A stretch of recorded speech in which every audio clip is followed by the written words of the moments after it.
오늘 하나님의 말씀은 참 스승이신 예수님이라는 제목으로 하나님의 말씀 전하도록 하겠습니다. 오늘은 스승의 주일로 우리가 예배를 드립니다. 사람은 한평생 많은 스승들을 여러분 만나게 됩니다. 우리가 유치원 때부터 초등학교, 중학교, 고등학교, 대학에 이르기까지 많은 선생님들을 우리가 만나게 되죠.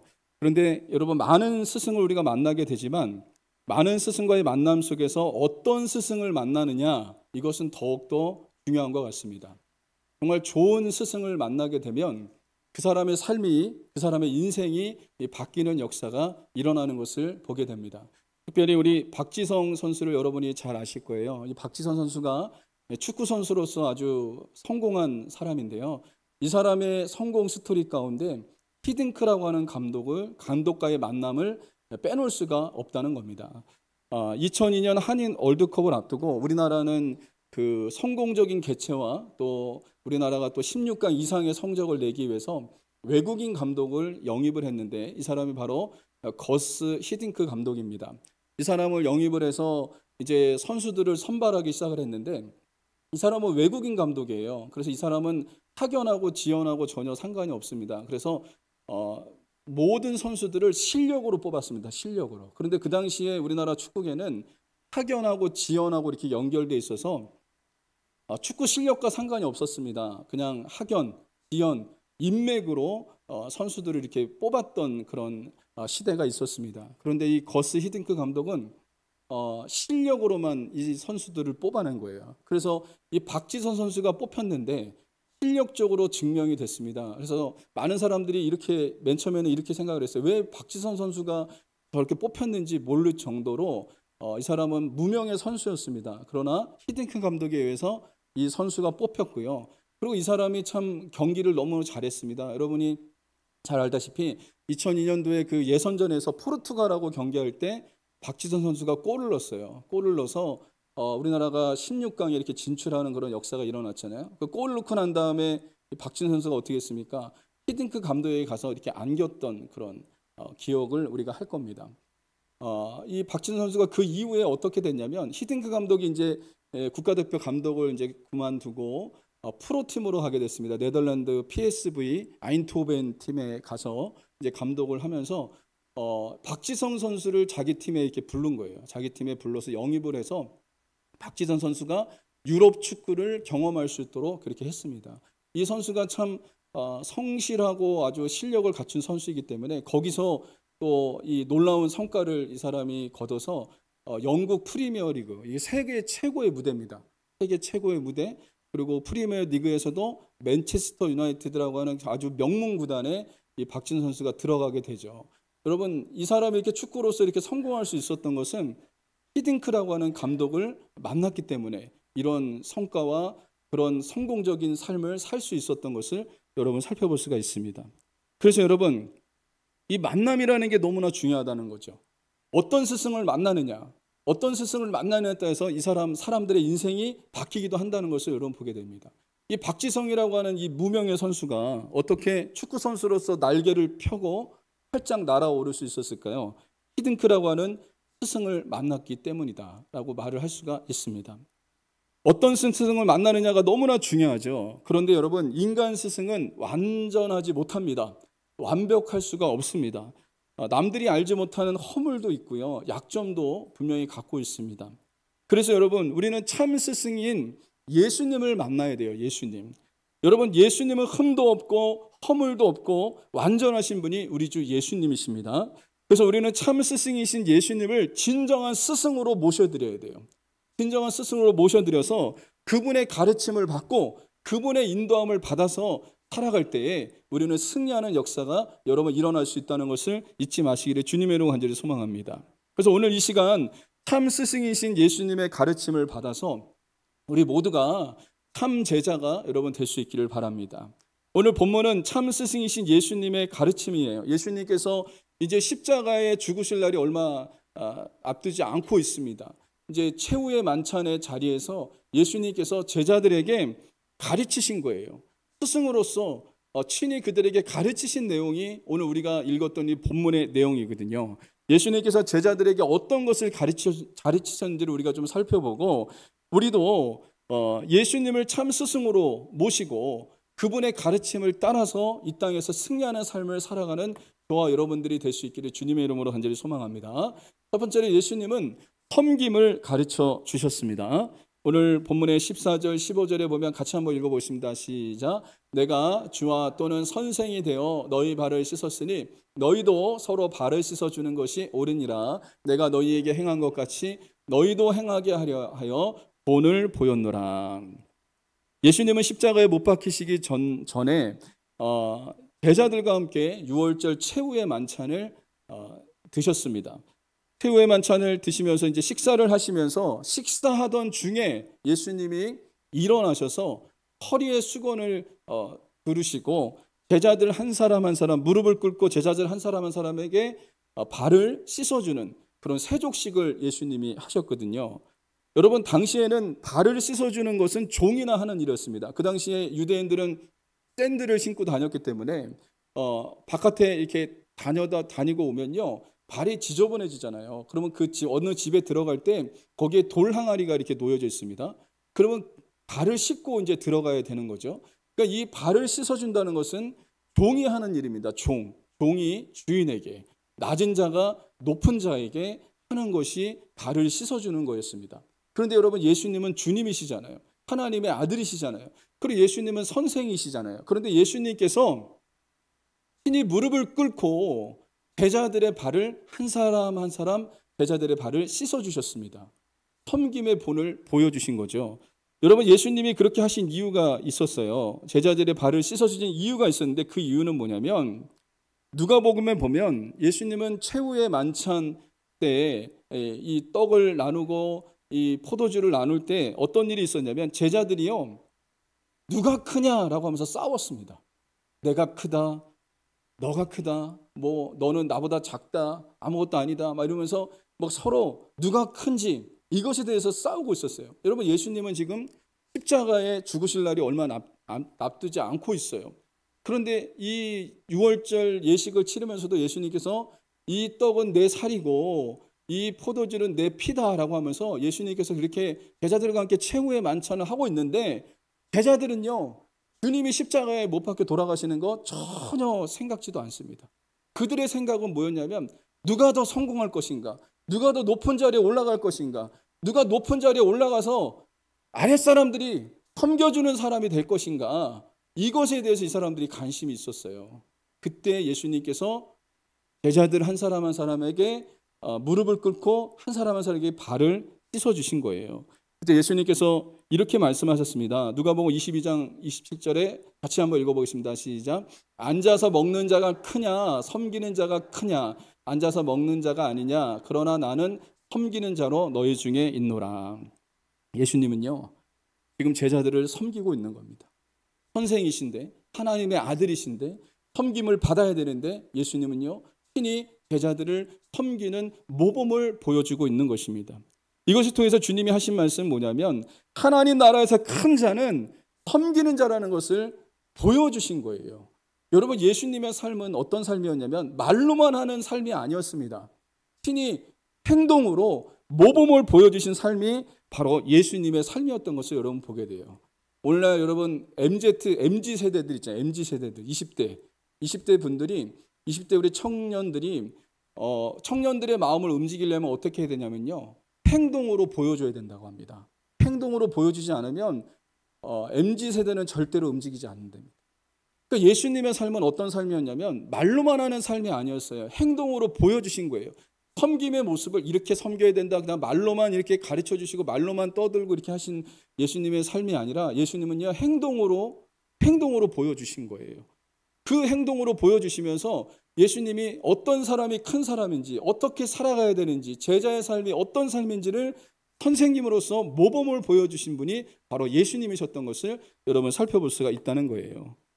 여러분, 천국과 지옥에 가면 이런 이야기가 있습니다. 천국에 가면요 천국과 지옥에 식사하고 이 식사하는 도구가 똑같아 그래요. 지금 제가 그림을 하나 여러분들한테 보여줬는데 긴 막대기가 있다는 거예요. 이건 풍자적으로 이제 누군가가 이렇게 얘기한 건데 실제적으로 이렇지는 않습니다. 그러니까 천국은 어떤 곳일까? 이것은 이제 풍자적으로 그린 건데 긴 막대기를 사용해서 이 음식을 먹는데요. 천국은 어떤 곳이냐면 긴 막대기를 이용해서 서로 먹여주는 겁니다. 서로 긴 수저를 가지고 서로 먹여주면서 행복해하는 것, 이것이 바로 천국이라는 거예요. 그러나 지옥은 어떠냐면 긴 막대기를 열고 자기만 먹으려고 그러는 거예요. 자기만.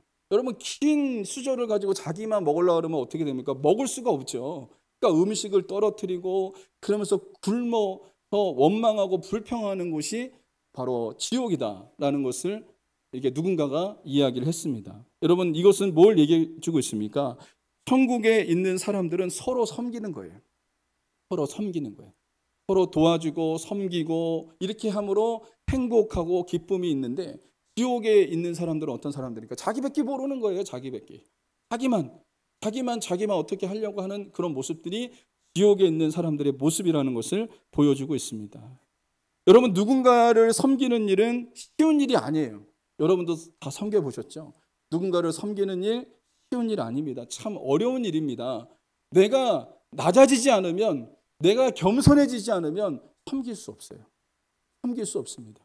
남편을 섬기는 것, 아내를 섬기는 것, 또 자녀를 또 섬기는 것, 우리 성도들끼리 서로 섬기는 것, 여러분 이게 정말 쉬운 일이 아니에요.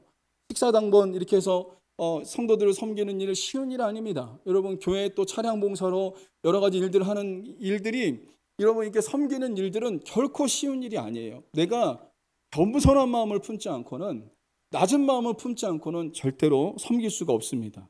여러분, 예수님은요 하나님이십니다. 하나님이세요. 그런데 빌립보서 2장 6절에서 8절에 보면 이분은 하나님이신데 하나님과 동등됨으로 여기지 아니하시고 어떻게 하셨냐면 이 낮고 천한 곳에 인간의 육신을 입고 예수님이 이 땅에 오셨다는 거예요. 예수님은 겸손하게 이 땅에 오셔서 죽기까지 예수님이 복종하신 분이 바로 예수님이십니다. 예수님이 왜 이렇게 낮아지셨습니까? 예수님은 본인이 그렇게 얘기하셨어요. 섬김을 받으러 온 게 아니라 나는 섬기러 왔다. 내 목숨을 대선물로 주고 많은 사람들을 살리기 위해서 내가 섬기러 이 땅에 왔다라고 예수님께서 그렇게 말씀하셨어요. 실제적으로 예수님은 어떻게 하셨습니까? 예수님은요 낮아지셨고요. 죽기까지 그분이 복종하셨는데 왜 그러셨습니까? 이 온 인류를 살리기 위해서 예수님은요 자기 자신을 목숨을 들이시기까지 하나님 앞에 복종하신 분이 바로 우리 주 예수님이신 것을 여러분 보게 됩니다. 예수님이 왜 그랬을까요? 우리를 사랑하셨기 때문에 섬김의 모범을 보여주신 거예요. 여러분, 예수님께서 제자들을 섬길 때 제자들을 사랑했기 때문에 예수님이 섬겼다는 것을 요한은 밝히고 있습니다. 요한복음 13장 1절에 보면 빨간 글씨만 제가 읽어드리겠습니다. 자기 사람들을 사랑하시되 끝까지 사랑하시니라. 제자들을 사랑하시되 끝까지 주님이 사랑하셨다라고 얘기합니다. 여러분, 이 말은 우리에게도 포함되고 있습니다. 주님이 우리를 사랑하시되 우리를 포기하지 않고요 끝까지 사랑하시는 거예요. 끝까지. 왜 예수님이 십자가에서 죽으심으로 온 인류를 섬기셨습니까? 온 인류를 사랑하셨기 때문에, 저와 여러분들을 사랑했기 때문에 예수님이 십자가에 죽으신 거예요. 여러분, 우리는 예수님의 섬김과 사랑으로 구원받은 하나님의 자녀들입니다. 예수님께서 이 땅에 오셔서 십자가에서 자신의 몸을 드리지 않았다면 저와 여러분들은 하나님의 자녀가 될 수가 없어요. 천국 갈 수 있는 길이 없습니다. 그러나 예수님께서 자기 자신을 드리기까지 사랑하셨기 때문에 우리는 하나님 아버지께로 나아가는 길이 열렸고 하나님의 자녀가 되는 놀라운 역사가 일어났어요. 그렇다면 저와 여러분들은 예수님께 섬김을 받은 사람들이라는 것을 잊지 마시기를 주님의 이름으로 간절히 소망합니다. 여러분, 그 섬김이라는 것이 엄청난 겁니다. 여러분 한번 생각해 보세요. 하나님 아버지께서 정말 값지게 여기는 것이 무엇이겠습니까? 독생자 예수 그리스도 하나뿐이 없는 그 아들을 얼마나 값지게 여기시겠어요? 그 하나뿐이 없는 독생자 예수 그리스도를 죽이시기까지 우리를 사랑하셨어요. 저와 여러분들은 하나님께 최고의 섬김을 받은 사람들이에요. 예수님께 최고의 섬김을 받은 자들이 저와 여러분들이라는 사실을 여러분 잊지 마시기를 주님의 이름으로 간절히 소망합니다. 그래서 이제 구원의 확신을 갖고 있는 사람, 내가 하나님의 은혜로 구원받은 사람, 내가 예수님의 그 놀라우신 은혜로 최고의 섬김을 받은 사람은요, 다른 사람에게 어떤 섬김을 받으려고 하는 게 아니라 이제는 내가 주님께 최고의 섬김을 받은 것을 깨달은 사람은 다른 사람을 섬기는 사람으로 바뀌는 겁니다. 여러분, 저와 여러분들은 어떤 사람들이 돼야 되냐면 섬기는 사람이 돼야 돼요. 예수님이 섬기셨던 것처럼 섬기셔야 돼요.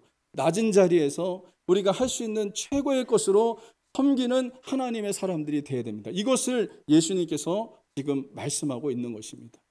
여러분, 우리는 예수님의 그 가르침을 따라서 저와 여러분들이 섬기는 자가 되시기를 주님의 이름으로 간절히 소망합니다. 교회 안에서 누가 큰 자일까요? 누가 큰 자일까요? 여러분, 목사가 큰 자입니까? 아닙니다. 섬기는 자가 큰 자입니다. 섬기는 자. 바깥에서 사업에 성공하신 분도 우리 교회를 나올 수 있고, 뭐 국회의원도 교회를 나올 수 있고, 여러 뭐 직분을 뭐 바깥에서 성공한 사람들도 이렇게 교회를 다 나올 수 있지만, 누가 큰 자냐면요, 세상에서는 그분들이 큰 자인지 모르겠어요.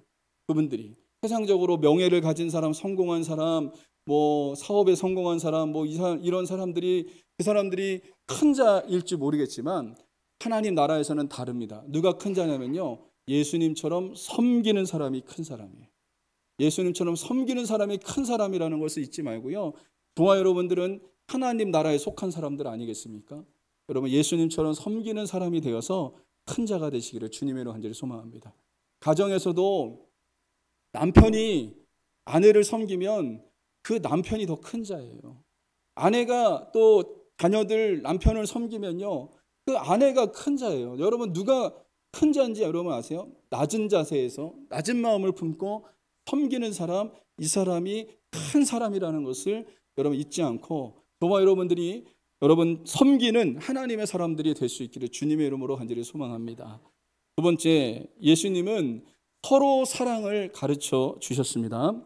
요한복음 13장 34절에 보면 이렇게 얘기합니다. 같이 한번 읽어보겠습니다. 시작. 새 계명을 너희에게 주노니 서로 사랑하라. 내가 너희를 사랑한 것 같이 너희도 서로 사랑하라.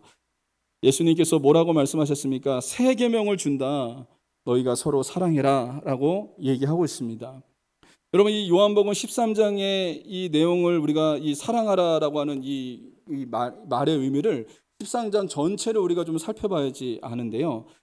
예수님께서 왜 서로 사랑하라고 말씀하셨냐면, 여기 보십시오. 여기 전제가 있습니다. 내가 너희를 사랑한 것 같이 너희도 서로 사랑하라 라고 말씀하고 있어요. 예수님께서 제자들을 어떻게 사랑하셨는지를 보면 여러분, 제자들이 사랑하는 사람이 되어야 된다는 것을 주님이 말씀해 주고 있습니다. 여러분, 예수님께서 제자들을 어떻게 사랑하셨습니까? 요한복음 13장 1절에 자기 사람들을 사랑하실 때 끝까지 사랑하시니라. 여러분, 예수님은요, 제자들이 예수님을 버릴 거 다 알고 계셨어요. 십자가 앞에 제자들이 예수님을 다 배반하고 떠나갈 거 예수님은 알고 계셨습니다. 그리고 가룟 유다가 예수님을 팔 것도 예수님은 알고 계셨습니다. 그러나 예수님은 어떻게 하셨습니까? 가룟 유다도 그리고 예수님을 배반할 제자들도 주님은 끝까지 사랑하셨어요. 그들이 예수님을 배반할 거 알고 있었죠. 예수님을 팔아 넘길 것도 예수님을 알고 계셨죠. 그런데도 불구하고 예수님은요, 여러분, 이 모든 제자들을 진심으로 사랑하셨다는 거예요. 진심으로. 여러분 한번 생각해 보세요. 가룟 유다가 예수님 팔 거 알고 계셨잖아요. 근데 제자들을 한 사람 한 사람 발을 닦는데 가룟 유다는 제껴두셨습니까? 너 같은 인간을 내가 발을 닦아야 되냐 이러면서 가룟 유다를 제껴두지 않았어요. 가룟 유다도 정성을 다해서 최선을 다해서 예수님의 발을 닦아주셨습니다. 어떤 마음으로 예수님이 가룟 유다의 발을 닦아줬을까요? 긍휼히 여기는 마음, 사랑하는 마음으로 가룟 유다의 발도 닦아주신 거예요. 그리고 베드로도 예수님을 부인하고 3번 부인하고 예수님을 배반하잖아요. 예수님은 그거 알고 계셨어요. 그럼에도 불구하고 베드로도 최선을 다해서 정성을 다해서 베드로도 닦아줬다는 거예요. 여러분, 또 그것뿐만 아니라 베드로는요, 예수님을 3번이나 부인하지 않았습니까? 그런데 예수님이 정말 끝까지 이 제자들을 사랑했어요. 베드로를 사랑했어요. 여러분, 나를 배반한 사람과 함께하고 싶습니까? 아니면 우리는 대부분 그래요. 사람은 나를 배반한 사람과 함께하고 싶지 않아요. 밥도 먹고 싶지 않아요. 아마 그 사람 뒤통수도 보고 싶지 않을 거예요. 그런 게 인간의 마음입니다. 그런데 예수님은 어떠셨냐면 자신을 배반한 베드로, 그것도 3번이나 배반한 베드로, 그렇게 큰 소리 쳤던 베드로, 다른 제자들은 다 예수님을 버려도 저는 주님 안 버립니다, 이렇게 큰 소리 뻥뻥 쳤던 베드로, 그런데 그가 여러분 예수님이 대제사장의 뜰까지 쫓아가긴 했지만 예수님이 거기에 끌려갔을 때 베드로는요 3번이나 예수님을 부인했습니다. 예수님 모른다고. 내가 예수님 어떻게 하냐고. 그러면서 침까지 뱉으면서 저주했던 사람이 바로 베드로입니다. 그런데 주님이 어떻게 사랑하셨습니까? 부활하신 후에 누구를 찾아갔냐면 베드로를 찾아갔어요. 베드로를 찾아갔어요. 자신을 부인한 그 제자, 자신을 3번이나 부인한 제자, 그렇게 큰 소리 뻥뻥 쳐놓고도 주님을 배반한 그 제자를 부활하신 후에 예수님이 베드로를 찾아갔습니다. 그리고 어떻게 했습니까? 조반을 먹었다고 합니다. 조반.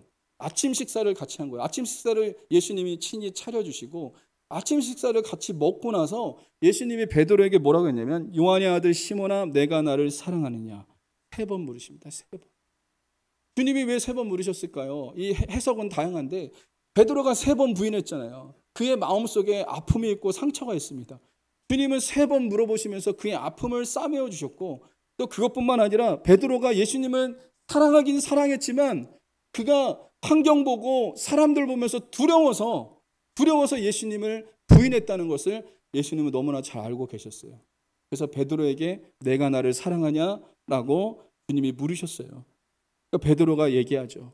내가 주님을 사랑하는지 주님이 아십니다 라고 베드로가 고백을 합니다. 그러니까 예수님께서 베드로에게 3번 얘기하는데 이렇게 얘기했습니다. 내 어린 양을 먹이라, 내 양을 치라, 내 양을 먹이라. 주님이 그에게 다시 사명을 맡겨주신 거예요. 주님의 일을 맡겨주십니다. 여러분 주님의 양을 베드로에게 맡겨주셨어요. 여러분 여기 보면 베드로의 양이 아닙니다. 주님의 양을 맡긴 겁니다. 성도들을 맡긴 겁니다. 여러분은 주님의 양이에요. 주님의 양. 예수님의 양입니다. 그러니까 베드로에게 이런 배반자 베드로에게 예수님을 떠났던 베드로에게 주님의 양을 맡긴 거예요. 여기서 먹이라 치라 먹이라는 건 뭐냐면 주님의 말씀으로 가르쳐라 그리고 치라는 것은 목양해라 이렇게 얘기하고 있는 거예요. 너가 말씀으로 그들을 먹이고 말씀으로 가르치고 그들의 삶에 목양을 해서 이 사람들을 정말 제대로 인도하고 이렇게 해라라고 주님이 다시 베드로에게 사명을 불어넣어 주시는 역사가 일어났습니다. 끝까지 사랑하셨죠. 베드로를 끝까지 사랑하셨죠. 그 끝까지 사랑하는 그 주님의 사랑에 베드로가 바뀐 거예요. 부활하신 예수님, 자기는 주님을 배반하고 주님을 떠났고 주님을 멀리했는데 주님은 끝까지 베드로를 사랑한 거예요. 이게 베드로가 변화되어지는 놀라운 역사가 일어나게 된 것입니다. 여러분, 주님은 베드로를 끝까지 사랑하신 그 주님은 우리도 끝까지 사랑하세요.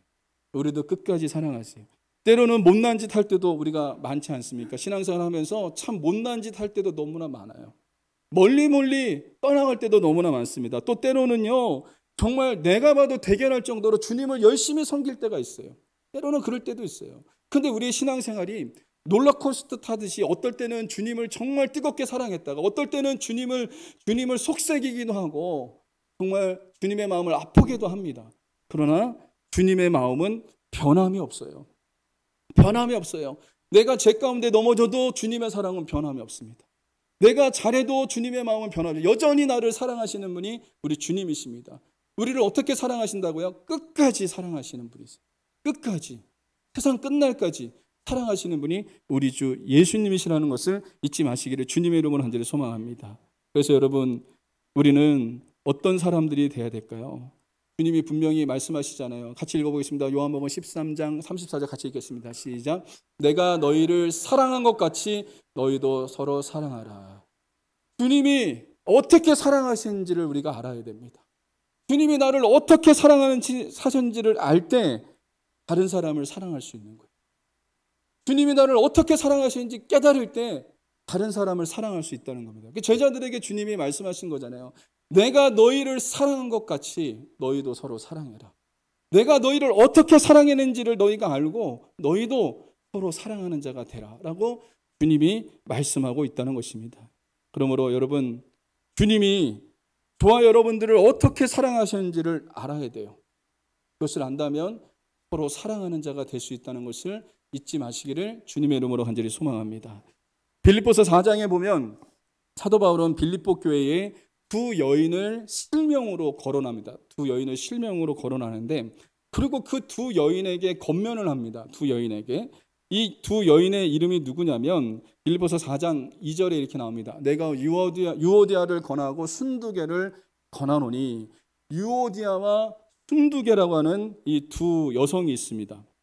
이 두 여성에게 이 여성의 실명을 거론해요. 그리고 이 두 여성에게 권면을 하고 있습니다. 근데 이 두 여성의 이름의 뜻이 너무 좋아요. 유오디아는 어떤 뜻을 갖고 있냐면 순조로운 여행이라고 하는 뜻을 갖고 있고, 순두개는 행운의 기회.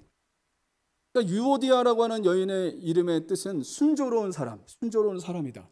그리고 순두개라고 하는 사람은 행운을 불러오는 사람. 이런 이름의 뜻을 갖고 있어요. 이 사람들은 이름만큼 이 사람들은 참 믿음이 참 좋은 사람들이었습니다. 어떻게 얘기하고 있냐면 빌립보서 4장 3절에 보면 이 사람들이 이렇게, 사도 바울이 이렇게 소개하고 있습니다. 제가 읽어드릴게요.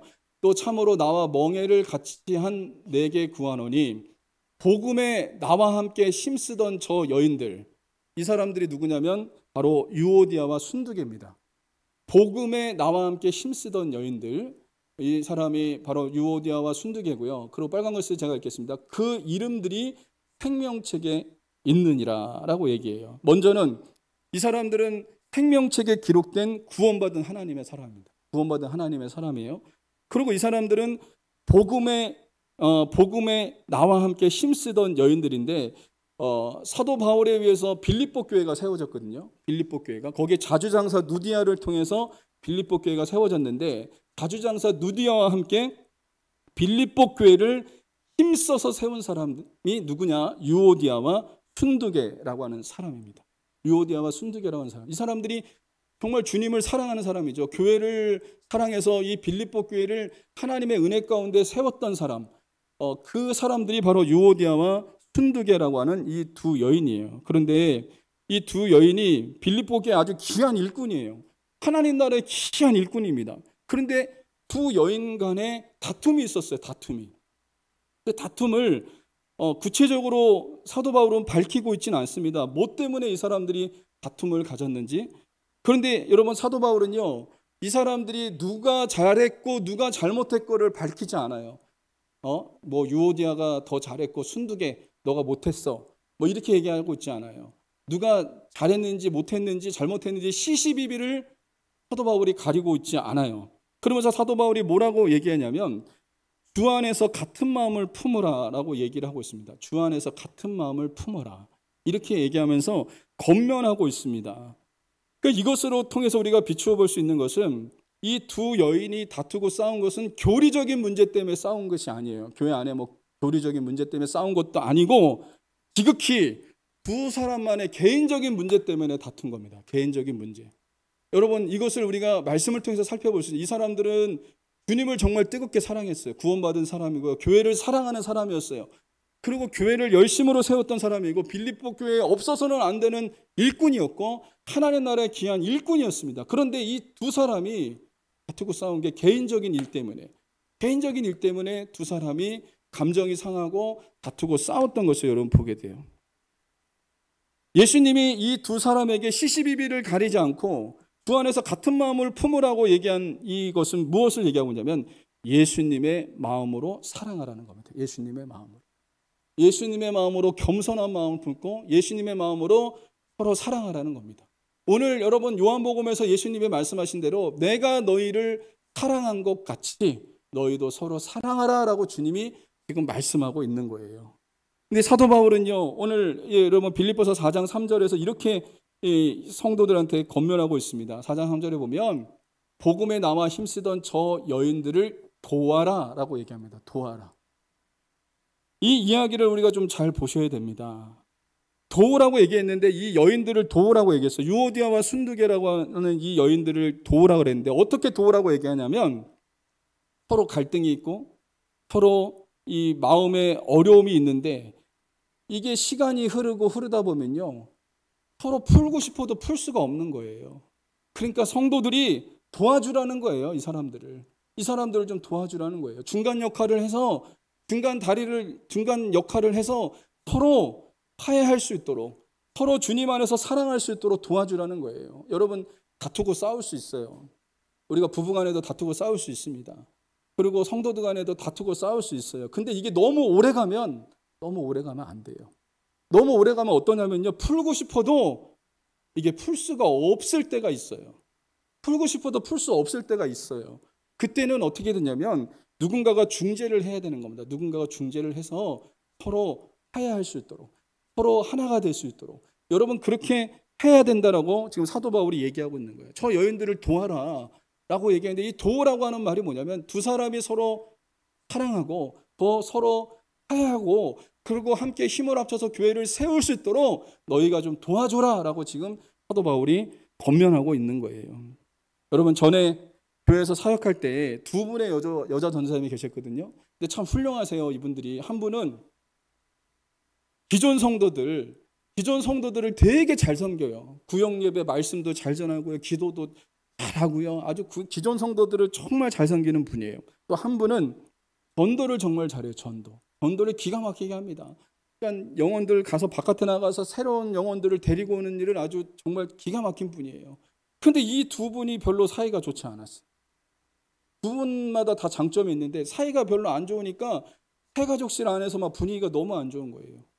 그래서 이 두 분의 그 다툼과 싸움 때문에 사무실 안에서도 막 분위기가 막 장난이 아니에요. 냉랭의 분위기가 막 사무실 안에 막 이 두 분이 서로 막 이렇게 다투고 싸우고 사이가 안 좋으니까 막 냉랭했어요. 이것을 보다가 어떤 분이 중재 역할을 하셨습니다. 중재 역할. 그래서 그분 두 분들을 만나서 서로 식사하고 서로 이제 화해를 하는데 서로 오해를 한 거예요. 오해. 서로 여러분 사람들이 오해하다 보면 이게 더 이 마음이 힘들어지는 그런 일들이 있어요. 그리고 오래되다 보면 풀고 싶어도 못 풀어요. 누군가가 중재해서 예수님의 마음을 가지고 중재해서 이 두 분들이 화해하는 역사가 일어났습니다. 그래서 같이 식사도 하고 같이 놀러도 다니고 다시 회복이 돼서 정말 서로 귀하게 여기는 그런 역사들이 일어났거든요. 여러분 그렇습니다. 주님이 사도 바울을 통해서 빌립보 교회에 이렇게 권면하신 이유가 뭐냐면 내가 너희를 사랑한 것처럼 서로 사랑하라는 거예요. 서로 사랑하라는 거예요. 혹시 이런 일들에 어려움을 당하는 사람들이 있다. 그러면 서로 도와주라는 거예요. 중재 역할을 하는 거예요. 여러분 중재 역할을 할 때 중재 역할 잘 하셔야 됩니다.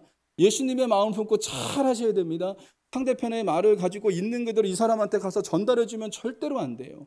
그게 아니라 예수님의 마음을 품고 정말 주님의 마음을 품고 중재의 역할을 감당하셔야 돼요. 그럴 때 서로 하나가 되는 역사가 일어날 수 있다는 거예요. 이게 바로 성도를 사랑하고 교회를 사랑하는 것이다 라고 말을 할 수가 있겠습니다. 예수님께서 우리를 사랑하신 것 같이 서로 사랑할 때 우리는 아름다운 교회를 세워갈 수 있다는 거예요. 예수님이 우리의 스승이 되시는데 그 예수님이 오늘 우리에게 권면하고 있는 거예요. 서로 사랑해라. 제자들에게 권면하고 있는 거예요. 주님의 말씀 아닙니까? 그렇다면 우리는 주님 말씀에 순종할 수 있어야 돼요. 이 세상에 좋은 교회를 찾는 성도들이 있어요. 좋은 교회. 그러나 좋은 교회를 찾는 성도들은 좋은 교회를 찾지 못한다라고 하는 그런 말이 있습니다. 이 말은 어떤 말이냐면요. 왜냐하면 좋은 교회는 우리 한 사람 한 사람이 만드는 거예요. 그게 바로 좋은 교회입니다. 이 세상에 완벽한 교회는 없습니다. 완벽한 교회는 존재하지 않아요. 완벽한 교회는 어디 있냐? 천국에 있습니다. 천국에. 교회는 여러 불안정한 사람들이 모이기 때문에 그리고 죄인들이 모이는 곳이기 때문에 이런 일도 있고 저런 일도 있어요. 여러분 교회가 완벽한 곳이라고 여러분 생각하시면 안 돼요. 우리 교회를 좋은 교회로 만들어 가려면 내가 좋은 사람이 되면 되는 겁니다. 내가 주님의 사람이 되면 되는 것이고 그리고 내가 좋은 교회로 만들어 가야 되는 것입니다. 여러분 이것을 잊지 않는 하나님의 사람들이 될 수 있어야 돼요. 그래서 내가 참 스승 되신 예수님의 가르침을 따라서 서로 사랑할 때 좋은 교회를 만들어 갈 수 있는 것을 잊지 마시기를 주님의 이름으로 간절히 소망합니다. 참 스승이신 예수님께서 섬김의 본을 보여주셨어요. 그래서 우리가 어떻게 해야 될까요? 말씀의 결론을 맺겠습니다. 가정과 교회와 직장에서 예수님처럼 섬기는 자가 되시기를 주님의 이름으로 간절히 소망합니다. 가정과 교회와 직장에서 예수님처럼 사랑하는 자가 되시기를 주님의 이름으로 간절히 소망합니다.